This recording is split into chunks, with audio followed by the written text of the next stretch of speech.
हर चीज़ की एक कीमत होती है, कामयाबी की भी एक कीमत है। आपने मोबाइल ख़रीदना है, आप उसकी कीमत अदा कर दें, मोबाइल आपका हो जाएगा। आपने एक पेन ख़रीदना है, आप उसकी कीमत अदा कर दें, पेन आपका हो जाएगा। कामयाबी की भी एक कीमत है, जो अदा कर दे कामयाबी उसका मुकद्दर बन जाती है।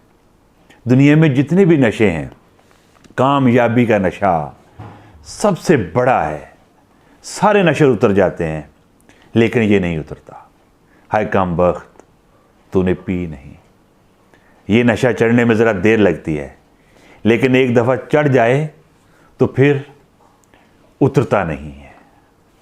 अपने पेशे से, अपने काम से प्यार करो, ये भी आपसे प्यार करेगा। लैला लेने के लिए मजनू बनना पड़ता है, कासा हाथ में पकड़ के दर बदर मांगना पड़ता है।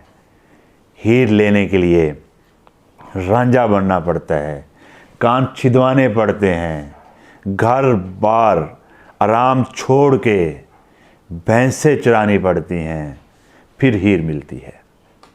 शायर ने क्या खूब कहा था, रांझा रांझा कर दी नी मैं, आपे रांझा हुई, आखो मैनू दीदो रांझा, हीर ना आखो कोई।